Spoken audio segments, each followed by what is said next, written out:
नमस्कार। श्री गणेशाय नमो नमः। सरस्वती नमस्तुभ्यं वरदे कामरूपिणी विद्यारंभम करिष्यामि सिद्धिर्भवतु मे सदा। शिव शक्ति को कोटि कोटि प्रणाम। मेरे श्रोतागण, मैं आपको आज तुला लग्न वाले के बारे में जानकारी दे रही हूँ। आप इसको लग्न से भी देख सकते हैं और राशि से भी इसको देख सकते हैं, क्योंकि लग्न और राशि का जो एक सम्मिश्रण होता है उसके अनुसार लग्न राशि का जो किया जाता है, उसके अनुसार उसके स्वभाव और मन का और व्यक्तित्व का मेल होता है। यदि आपकी राशि और लग्न दोनों तुला है तो आप मन मस्तिष्क और हर तरह से आप तुला के गुणों से भरपूर होंगे। इसलिए कुंडली में लग्न और राशि का विशेष महत्व होता है। आपकी राशियां नक्षत्रों से बनती हैं। नक्षत्रों के संयोग से किस चंद्रमा से राशि आपकी बनती है और लग्न जो बनती है आपकी पूर्वी क्षितिज पे जो राशि उदित होती है उसके अनुसार लग्न का निर्धारण किया जाता है। तो आज मैं आपको तुला लग्न के बारे में जानकारी दे रही हूँ। कुछ विशेष चर्चा है। ये लग्न की क्या विशेषता है, क्या स्वभाव है, कैसे होते हैं, इस बारे में मैं आपको जानकारी दे रही हूँ। आपकी पूर्वी क्षितिज पे कौन सी राशि उदित हो रही है, ये आपका लग्न निर्धारित करता है। आपका लग्न कौन सा यहाँ बना है, इसके अनुसार आपके व्यक्तित्व डील डॉल का पता चलता है। राशि से आपके मानसिक स्थिति की पता चलता है कि आपकी कैसी कल्पना है, आप किस प्रकार की कल्पना करते हैं। और मैं अब आपको ये जानकारी देने जा रही हूँ कि लग्न वाले तुला लग्न के लोग कैसे होते हैं। तो देखिए, तुला लग्न के जातक जो होते हैं वो अधिकतर सुंदर होते हैं, विलासी प्रकृति के होते हैं और थोड़ा सा अंदर से डरपोक भी होते हैं। किसी चीज़ को निर्भीकता से कहने में थोड़ा सा बहुत सोच समझ के काम करते हैं, स्पष्ट बहुत नहीं बोल पाते। उनका डील डॉल पुष्ट नहीं होता है, शरीर से थोड़े से कमज़ोर होते हैं, परंतु बहुत ही सुसंगठित और आकर्षण व्यक्तित्व होता है इनका। इनके अंदर एक शुक्र का प्रभाव होता है, क्योंकि शुक्र की राशि होने से ये आकर्षण व्यक्तित्व होती है और सौम्य नेचर के होते हैं। संगीत, सौंदर्य, सुंदरी व आराम इनके जीवन में इनको बहुत प्रिय होता है। विषयों में संसार की जितनी सुख सुविधाओं की इच्छा इनके अंदर नाना प्रकार की इच्छाओं के भरे होते हैं। ये बुद्धिमान होते हैं, चतुर होते हैं। परिवार से मतभेद इनका रहता है, क्योंकि स्पष्ट बोलते हैं।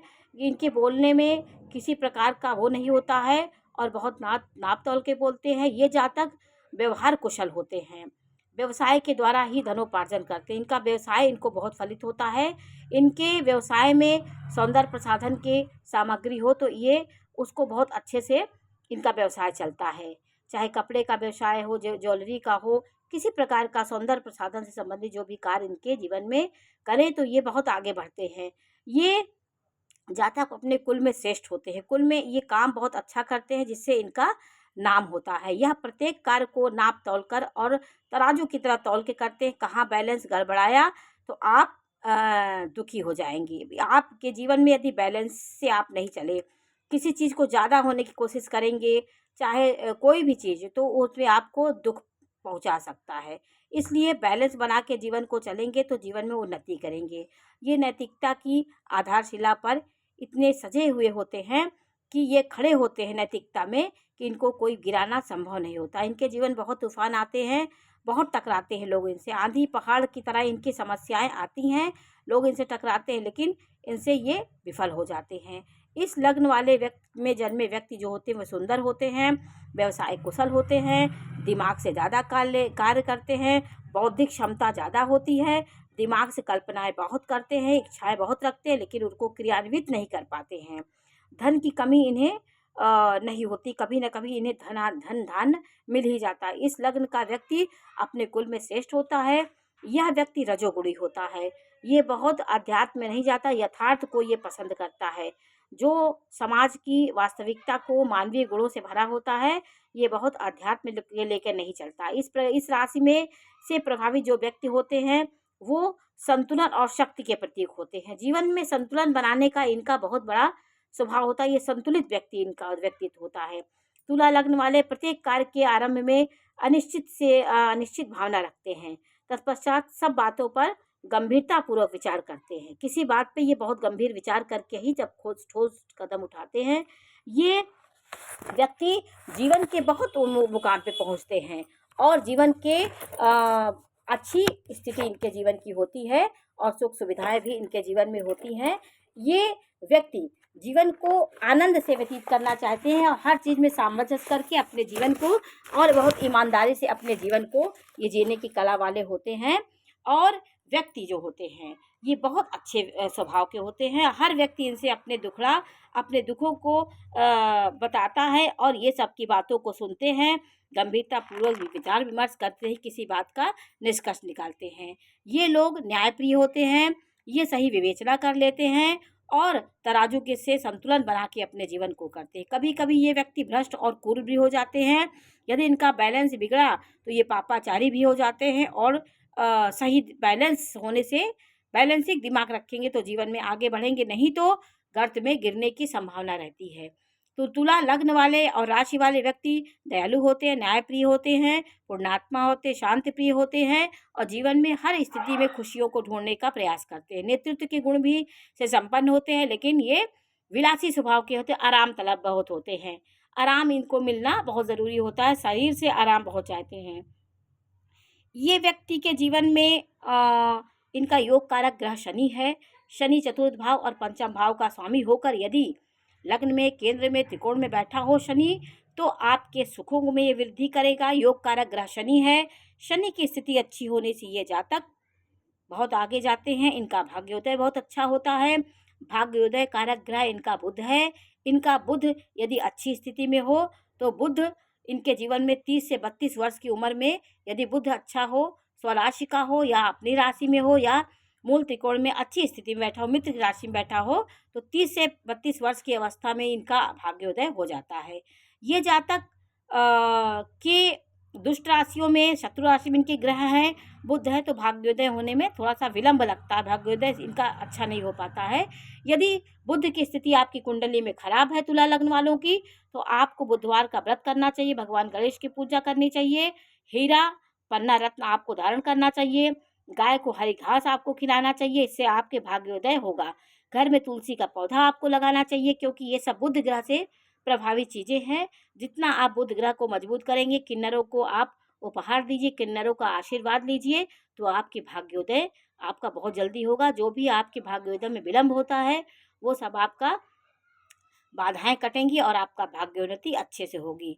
शनि योग कारक है, आपका बुध अच्छा है और ये राशि वाले व्यक्तियों का मार्केश मंगल है। प्रबल मार्केश ये मंगल है, क्योंकि ये मार्केश दोनों जगह का मार्केश का स्वामी मंगल है।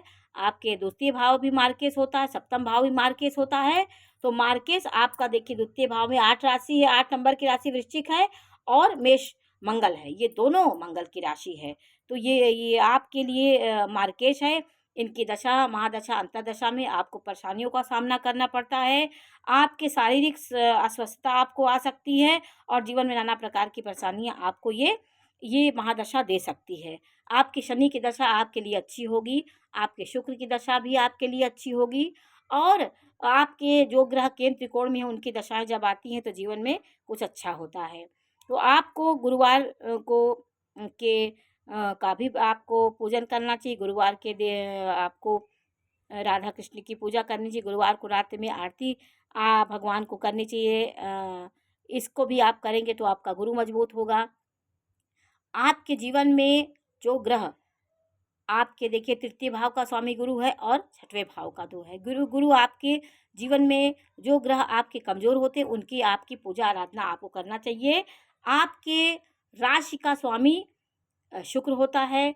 आपकी तुला राशि है तो चित्रा नक्षत्र के 2 चरण से, चित्रा नक्षत्र में आपका जन्म हुआ है, तीसरे और चौथे चरण में, तो आप तुला राशि के हैं। आपके मंगल की महादशा में आपका जन्म हुआ है।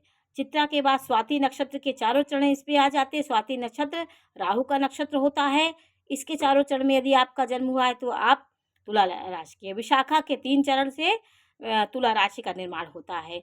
ये राशि वायु तत्व है और चर राशि है। ये एक जगह स्थिर नहीं रहती, वायु की तरह चलायमान रहती है। ये व्यक्ति बौद्धिक क्षमता इनके अंदर बहुत होती है, लेकिन धैर्यवान नहीं होते हैं, बहुत जल्दी अंदर से घबरा जाते हैं और जीवन में बहुत उन्नति करते हैं। यदि शुक्र अच्छा है, आपके लग्न का स्वामी लग्न में बैठा हो या दूसरे भाव में बैठा हो या मित्र की राशि में बैठा हो और 12 नंबर की राशि में बैठा हो, तो आपके लिए योग कारक ग्रह भी शुक्र हो जाता है।